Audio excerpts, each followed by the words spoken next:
So si Sergeant Gutesa told him his story, and he also presented a draft statement of what he wanted to say. And ako nga, na-shock din ako. No? I was shocked about hearing some of the details. Some of which, sabi ko, wag na yan kasi material naman yan dun sa scam that we're discussing about. So eventually, si Gutesa, Sergeant Gutesa, I left. No, I left before Senator Marcoleta, and I think he left also early before the meeting ended. And then Sergeant Gutesa went to the notarial service to have it notarized. And then, yeah, in the morning, he went to the Senate, and he was presented by Senator Marcoleta. You met in a restaurant near the Senate? Near the Senate, about 5 minutes away. Yeah, it's a restaurant that I know Senator Marcoleta had mentioned. The name just escapes me now, but it was in a restaurant that you all met. Who were the people there? Yourself, Senator Marcoleta, Sergeant Gutesa, and anyone else, sir?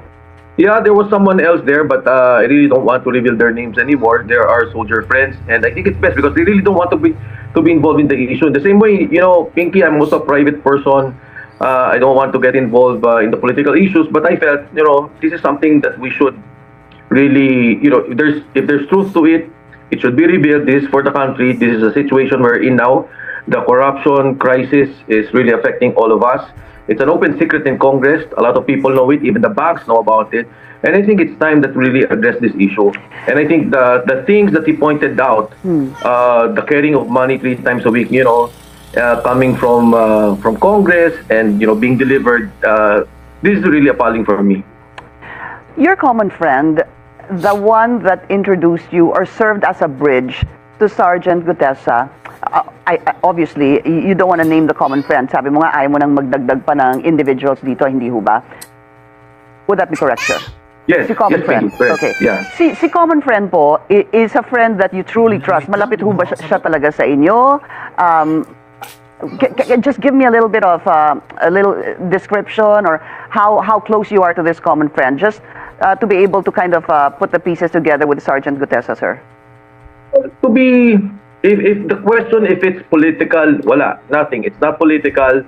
These people are also concerned for the country. They heard what Gutesa said.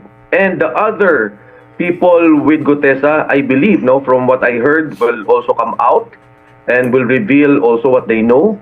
So I think that's the point. I think bottom line here, you know, I saw the list of the Department of Justice. Secretary Boying is also a good friend of mine. But, you know, if you notice, Pinky, you know, there are 2 names consistently being mentioned by Alcantara and, by Mr. Alcantara. This is the name of Mark Gaitas and I think, if I'm not mistaken, Paul Estrada. Opo. Yeah. And you know, the whole departure order, the freezing of money from AMLA, this has not been done. And these 2 key people are the ones consistently coming out about receiving money, giving money. And I think, you know, if we really want to solve the problem of corruption, if we really want to address this concern, present concern of our country now, we should really get to the bottom of this. Dapat walang sinasanto, walang tinatago, at talaga ilabas. But Congressman, yung pong sinabi nyo kanina that meron pa pong iba na posibleng lumabas, ibig sabihin ho ba nito, there will be others? Have you spoken to other people who want to, kumbaga, patotohanan itong sinabi ni Sergeant Gutesa? When Sergeant Gutesa was in front of me, you know, while he was discussing about he was in discussion, he would constantly call someone or someone would call him and then they would say, yeah, lalabas ako. Hindi, sabi niya, sasuportahan niyo ako, Marines tayo. And then today, you know, I get messages na a lot of those with them, and if you recall in the Senate hearing, he was talking about 90 people. Right. Some of them, ex-Marines, and some of them mga active police. May mga sinasabi na that they want to come out and also say and tell what they know and what they have observed. Congressman, for premise yung 90 na minention niyo po, that was mentioned in the Senate, ito po yung sinasabing 90 daw umano na security or nagbabantay or in shifts kay Congressman Zaldico. Would that be correct, sir? That's correct, Pinky. Okay. From what I understand from the explanation of Sergeant Gutesa, some of them sometimes will be assigned to be securing the houses. Some of them will be assigned in the delivery of money. Some of them would be assigned to be advanced or close in security for Congressman Zaldico. Okay. So, be that as it may, sir, no? So, meron po siyang daladalang draft statement. I just wanted to get yung inyong personal na pagtanggap dito sa sinabi ni Sergeant Gutesa. When he told you this story, did you immediately believe him? Or were there red flags? Wala walang red flags eh. And you know what he told me, even if they check, it's easy to check. If it's a security detail of a Bicol party list, if it's part of this, makikita mo talaga. And when he was talking, in the same manner when he spoke in the Senate, parehong-pareho eh. And then number 2, Pinky, yung sinasabi na it wasn't notarized, he did it in good faith. Walang sumama sa kanya, hindi ko siya kasama. So, tama yun. Imbestigahan niyo yung notaryo. If there's something wrong with that, then we really have to clarify. Ang pagkakaalam ko is si Attorney Petchy, you mentioned Pinky earlier. Yeah, is working with the Bureau of Jail currently, and she just passed the bar recently. Because I check also, sabi ko, ano ba itong issue na to? But it's immaterial for me since he made a sworn statement in the Senate.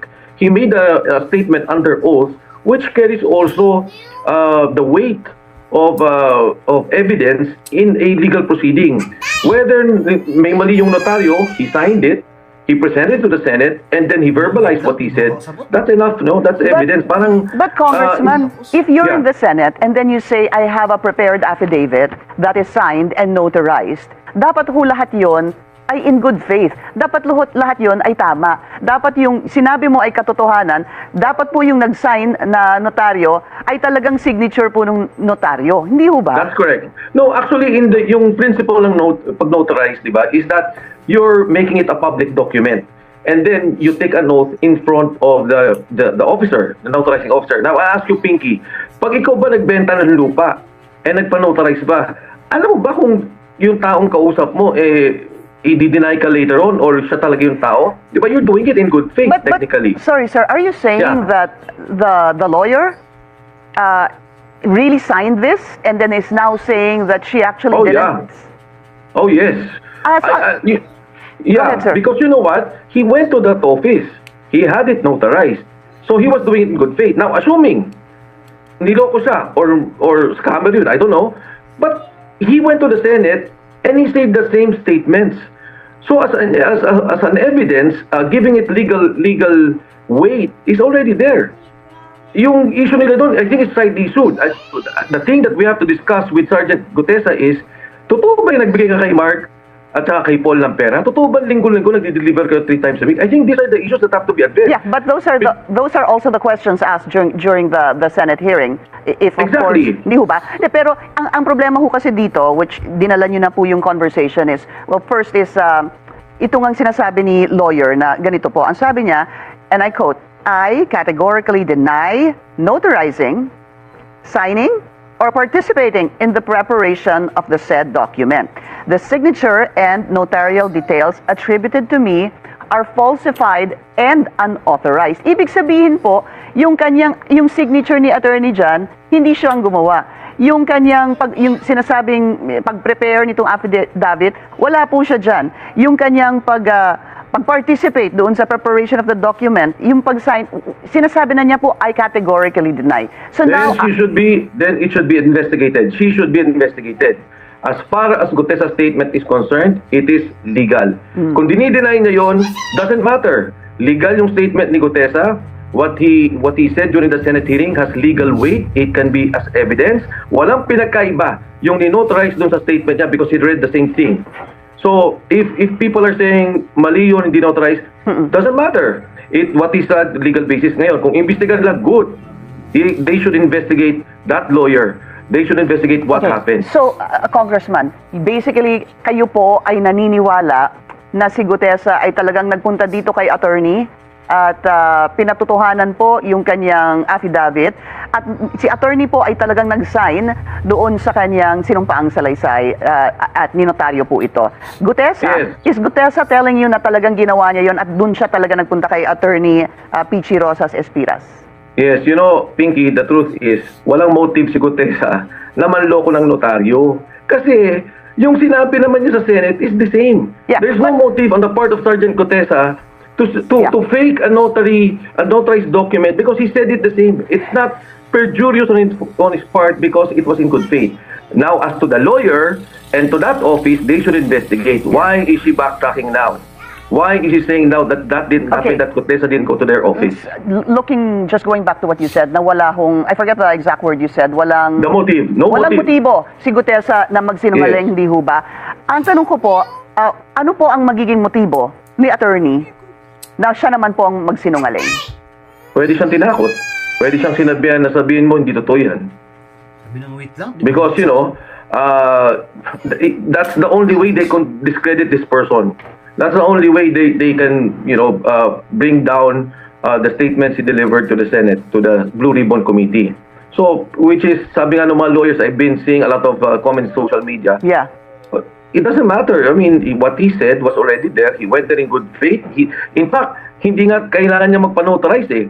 You know, if he verbalized what he said in the Senate, that would have been enough legal evidence and enough weight to be part of a court proceeding. So yeah, Pinky, thank you for that. And I think yun din ang worry ko na itong abogado medyo pinressure kasi why would you now deny that you notarize a statement? Doesn't make sense. Any ideas, sir, if indeed the attorney, as you claim, was pressured, who would pressure her? People who were mentioned, I would think. People who would be affected, I would think. I checked the background of the lawyer, and I believe that she currently works in the Bureau of Jail, the penology and penology. So I'm not sure. I don't want to cast aspersions on the lawyer, but yes, I think it should be investigated by the Blue Ribbon Committee. But before we go on a break, sir, just do you feel that posibleng kayo naman po ang magkaproblema because you're the one basically now saying that this lawyer is the one lying? Hindi kasi alam mo, Pinky, from day one naman I don't want to get involved, and this person said these things and I facilitated that he give a statement to Senator Marcoleta. If they will give me a problem, so be it, because this is for the country. This is a problem of corruption. Everyone's complaining about it. Everyone knows about it. I think it's about time that we address this issue. Okay, quick question, sir. Yung sinabi nyo nagkita po kayo, sabi mo may dala na po siyang draft statement, hindi ho ba? Would you know sino ang tumulong kay Sergeant Gutesa na gawin na po yung draft statement nung nagkita-kita po kayo together with Senator Marcoleta? No, Pinky. In fact, hindi pa naman notarized yun eh. It was just salaysay that he did. Opo, it came from him. Pero meron na ho bang tumulong sa kanya? Typewritten na ho ba yun? Yung kanyang sinabing draft statement? Ano po yung pinakita niya sa inyo? Typewritten statement. Did it look like the one that has been making the rounds on social media and what we've been showing? Yun na ho ba yun? Yan. Yung pong, basically, yeah. Basically, yan yes. na yun. Yeah. So obviously, of course, you would get a lawyer to do that for you, right? Yeah. I think when that was being drafted, even in fact, some of the words, may mga, ano lang, tinwik-tweak lang. Opo. Yeah. Okay. Which, when you met, nakita nyo na po yung papel, yung kanyang draft statement, that it's very similar. Would you say it's exactly the same what came out in the Senate, sir? More or less, yes. Okay, yun na po yun. Yes. So, what did he say? Pagkatapos po nun, yun yung after the meeting, tama ho ba, dun siya umalis at nagpanotaryo? Yes. Okay. And when you talked to him, did you talk to him recently, sir? I mean, after the Senate hearing? No, I haven't. But message has been relayed to me that, wala lang, kasi syempre I was worried about his safety, kung kamusta lang siya. And some people told me that, well, friends of his told me that he's okay, and he's with his fellow Marines, some of them the officials who parang gusto na to protect and to ensure the safety of Sergeant Gutesa. So meron ho talaga nagpoprotekta sa kanya? Because he didn't even want the witness protection program or to be secured by the Senate. Yung mga Marines, I understand sila Colonel Corobin also went there to visit. I'm not sure if General De Leon went there. Yeah. Okay. Yes. So, the fellow Marines that he's with. Apa. Congressman, let's just, I want to ask you about siguro some possible circumstances that may happen. Kasi dahil nga dito sa pag-deny ni Attorney Pichi Rosas Espiras regarding, notarizing, signing, or participating rather in the said document, some senators might or actually have said, I think it was Senator Erwin Tulfo who said that posible ang mawala ng saysay yung testimony niya. I'm not sure if those were the exact words, sir, but to that effect. What do you say to that? And a possible background check on Gutesa, is that something you welcome, sir? Yeah, I think it's fine. I mean, it's they should do a background check if they feel it and if they want to. I think they should call Paul and Mark, Paul Estrada and Mark Estay to the Senate committee hearing. As far as the testimony or the supposedly they're saying it's not notarized, it's up to the Senate. Pero, for me, it saddens me that there's this opportunity that we can correct the situation. May magagawa tayo para sa bayan, narinig natin lahat. Actually, kaya naman lumabas tong si Sergeant Gutesa, kasi nagulat din siya when he found out na yung perang dinadala nila, tapos narinig niya yung flood control, tapos magkano yung kinukuha ang pera. So, this was also in the minds of those doing their jobs with Congressman Saldico. So, it's up to the Senate. But what I'm saying is, I have no political motivation here. Wala akong agenda. Nagkataon siguro, he knows that I'm close to Senator Marcoleta. He wanted to say these things. He wanted to reveal what is happening. It's up to the Senate and to the government. Okay. But Yeah. I think this is our chance, the opportunity for all of us to really clear the issue and to get to the bottom of this problem. Congressman, I did want to ask you bakit si Senator Marcoleta, at sinagot nyo na nga po dahil alam nila na malapit kayo kay Senator Marcoleta. Sino ho bang may alam? Si Middleman, yung naging common friend po, o si Sergeant Gutesa mismo? I'm assuming it's the person. Yeah, Sergeant Gutesa. I think a lot of people know that, but in this particular case, it was Sergeant Gutesa who really told me about it. And ang gusto niya talaga makausap was Yes. Senator Marcoleta. Okay, a denial from former Speaker Martin Romualdez. I want to put this up on screen. It was yesterday nang nilabas niya ito. Ang sabi nga niya po that yung sinasabi kasi ni Sergeant Gutesa na nagdala siya umano ng pera beginning December 2024, the former Speaker was saying that that house that was mentioned by Sergeant Gutesa has been undergoing renovation since January 2025. So, doon pa lang daw ay mali na. Yes. Yeah. For me, again, I think it's something that should be taken up if they want to take it in the Senate committee to strengthen their evidence, or they want to take it up in court when they actually eventually file. Pero di ba, Pinky, if we're the ones investigating, the first things we have to establish is sino pa ito yung dalawang tao. Like I mentioned kanina, minention na ni Alcantara. Second is, totoo ba itong si Gutesa? Sino ba bang kasama niya? Did they really work for Saldico? Okay, sino-sino? O, itong yung mga kasama, did you really do the delivery? Did you go here? Did you go there? And so on and so forth. So, what I'm saying is, if you want to shoot down Gutesa from the very onset of what he was saying, fine. Kung yun ang tingin ng Senate Committee, okay lang din sa akin, no? It's up to them. But if you want to really look into the details of what he was saying, if this is true, and check where this money is coming. Hindi ka natin alam kung saan yung galing yung pera eh. For all intents and purposes, baka kung saan naman yun. But if this is really the flood control money, or money coming from infrastructure projects, then I think it's also incumbent upon the officials to check on what he was saying. I guess when you read when we went through the statements made by Gutesa, hindi ho ba? Sabi nga niya, meron po silang group chat nga, kaya there were times na siya po yung kasama sa pag-deliver ng tawag po nila basura. Paminsan nakikita niya checking their chat group that there were deliveries also of basuras na wala po siya doon. But if you have Congressman Martin Romualdez saying this, siguro better to say it, quote it, the most telling flaw is the witnesses claim that deliveries were made to McKinley beginning December 2024. Imposible yan. The property has been under renovation since January 2024. I stand corrected there. Sabi ko po January 2025. Yeah. Has been under renovation since January 2024 and was unoccupied except for construction workers. Falsus in uno, falsus in omnibus. False in one thing, false in everything. False rather in everything. Why do you think there was a flaw here? Bakit mo po magde-deliver ng pera 3 times a week sa isang bahay na kung saan nandun po ang mga construction workers as stated by Congressman Martin Romualdez, sir? Yeah, again, I don't want to get in a personal fight with the speaker. We were together. We've been good friends. When he ran the first time, Senator Marcoleta and I were together. Ito para sa bansa lang. Para sa bayan, tingnan natin. If he's saying that, fine, if they want to investigate it further, simple lang naman yan, Pinky, to corroborate it. You check all those people with Saldico, di ba? Oh, you check the people who were delivering money. Did you really deliver in that address? Did you deliver in another address? Once they have that, it's finished. I don't think it would take rocket science to establish these facts or this case, for that matter, yung investigasyon nila, kung talagang gusto nila. Posible ho bang nagkamali kaya si Sergeant Gutesa? I really can't say, Pinky, pero klaro din naman yung sinabi niya, di ba? I delivered in this address, ito yung gate. He mentioned the number. Yeah, and then we do it 3 times a week. Kung hindi dito, binanggit niya yung bahay ni sa 19 Nara, yung sabi niya, kay Michael Yap.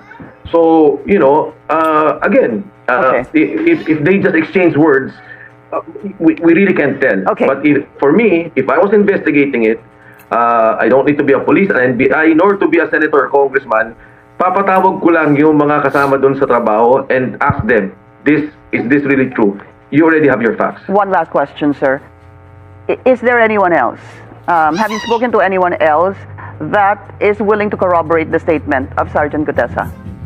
I did not talk to Sergeant Gutesa, and I don't even know the group, the 90 plus ex-Marines or the police currently.